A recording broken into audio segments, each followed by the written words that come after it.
দেশের মানুষ খুঁজে পায় না ইয়াহিয়া তাকি হাজার হাজার মাহফিল ফেরত দিতে বাধ্য হন, পারেন না।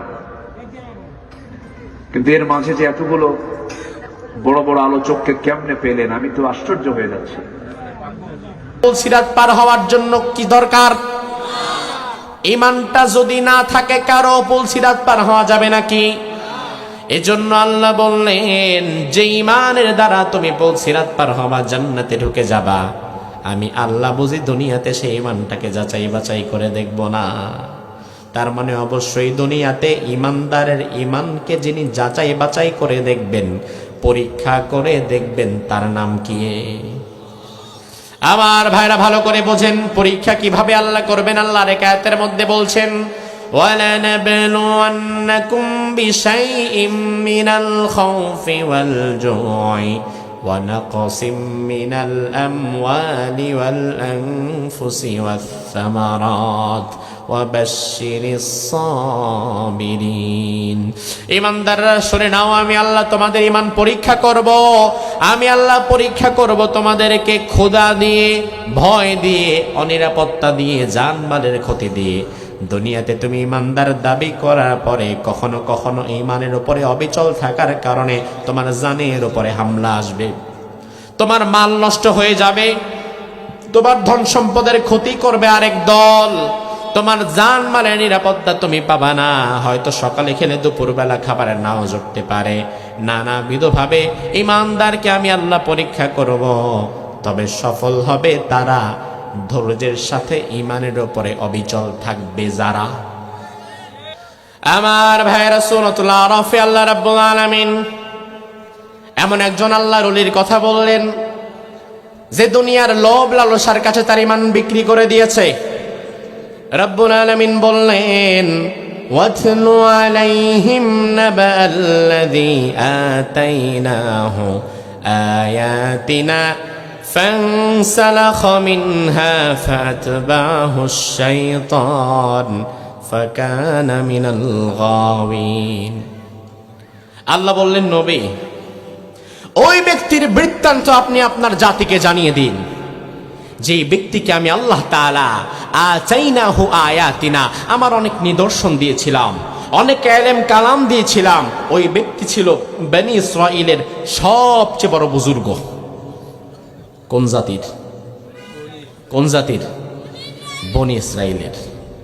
মূসা আলাইহিস সালামের সময় ওই ব্যক্তি ছিল জামানার শ্রেষ্ঠ বুজুর্গ।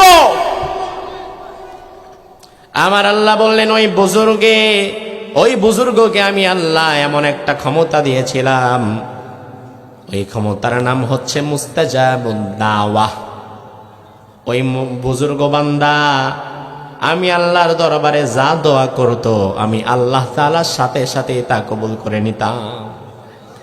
তাহলে আপনি জবাব দেন, আপনার আমার চাইতে ঈমান আমলের দিক থেকে তার ঈমান আমল কি বেশি না কম?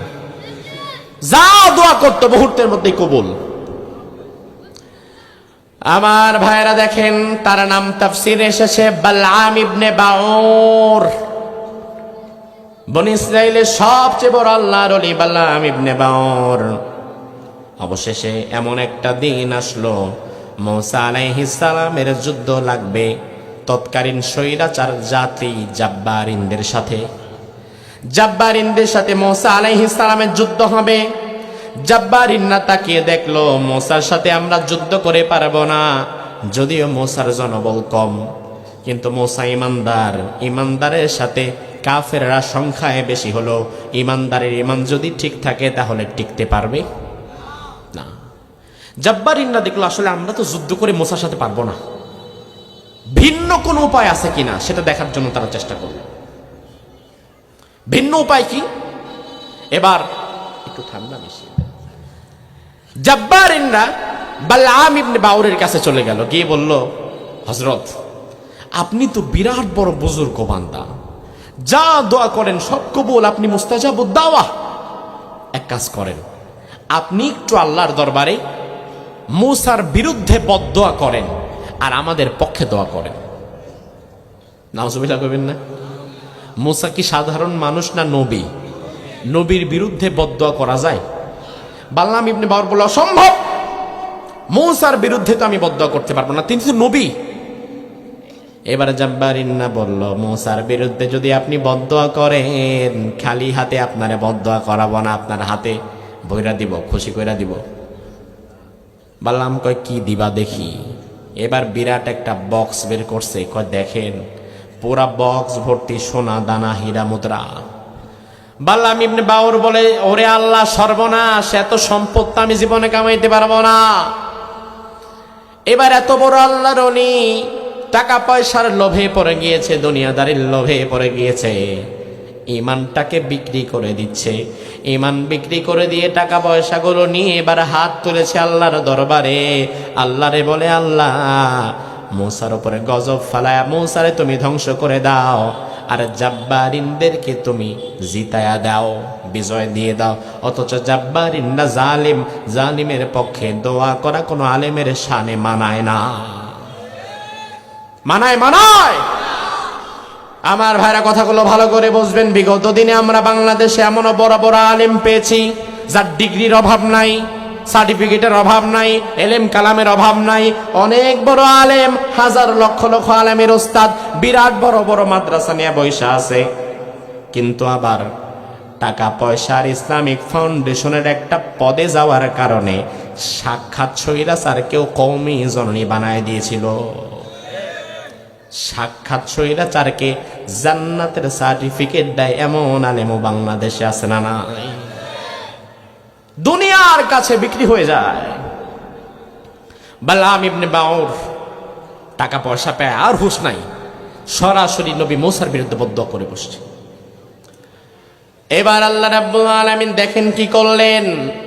আমার আল্লাহ বললেন, ওয়ালাউ শি'না লারাফা'নাহু বিহা ওয়ালাকিন্নাহু আখলাদা ইলাল আরদি ওয়াত্তাবা হাওয়াহ ফামাসালুহু কামাসালিল কালব। আল্লাহ রাব্বুল আলামিন বলেন, বালাম যখন মূসার বিরুদ্ধে হাত তুলে বদদোয়া করলো, আমার ভাইরা ভালো করে বুঝবেন, দোয়া বদদোয়া করার অথরিটি আমাদের আছে, কিন্তু কবুল করার মালিক কি আমরা না আল্লাহ? কবুল করার মালিক কি? আমি চাইলে দোয়াও করতে পারি, আপনার জন্য চাইলে বদদোয়াও করতে পারি, কিন্তু কবুলটা আমার হাতে না, কবুল কার হাতে? আল্লাহ বললেন, বালাম যখন মূসার বিরুদ্ধে বদদোয়া করলো, আমি আল্লাহ তাআলা বালামের বদদোয়াটারে উল্টায়া ওর ঘাড়ের মধ্যেই ফেলে দিলাম। এবং বালামের যে জিহবা, যে জিহ্বা ছাড়া আমরা কথা বলতে পারবো না, আল্লাহ বললেন এই জিহ্বাটাকে আমি আল্লাহ টান দিয়া লম্বা করে দিলাম। আমার ভাইরা ভালো করে বোঝেন, একটা প্রাণী আছে আমাদের সমাজে রাস্তাঘাটে বেশি দেখা যায়, জিহ্বাটা থাকে 6 ইঞ্চি লম্বা, সারাদিন জিহ্বাটা বের করে রাখে, এমন প্রাণীও আছে না নাই? কোন প্রাণী এটা? বিড়াল? কোন প্রাণী? কুকুর। সব সময় জিহ্বাতে রাত বের করে থাকে আর হাঁপায়, সব সময় জিহ্বা বের করে হাঁপায়। আমার আল্লাহ বললেন, বালামের জিহ্বাটাকে আমি আল্লাহ তাআলা ওই কুকুরের মতো লম্বা করে দিলাম। কুকুর যেমন সব সময় জিহ্বাটা বের করে হাঁপাতে থাকে, বালামের জিহ্বাটাকে আমি আল্লাহ টান দিয়া নাভি পর্যন্ত লম্বা করে দিলাম। এখন কুকুরের মতো বালামের জিহ্বা হয়ে গেছে। আল্লাহ বোঝায় দিলেন, বান্দা দুনিয়ার যে সকল আলেম দুনিয়ার লোভে পড়ে জালিম স্বৈরাচারের সাথে হাত মিলাবে, জালিমের পক্ষে ভোট চাবে, জালিমের পক্ষে কাজ করবে, জালিমের পাচাটা গোলাম হয়ে যাবে, এরা মূলত আলেম না, এরা মূলত দুনিয়া লোভী কুকুর।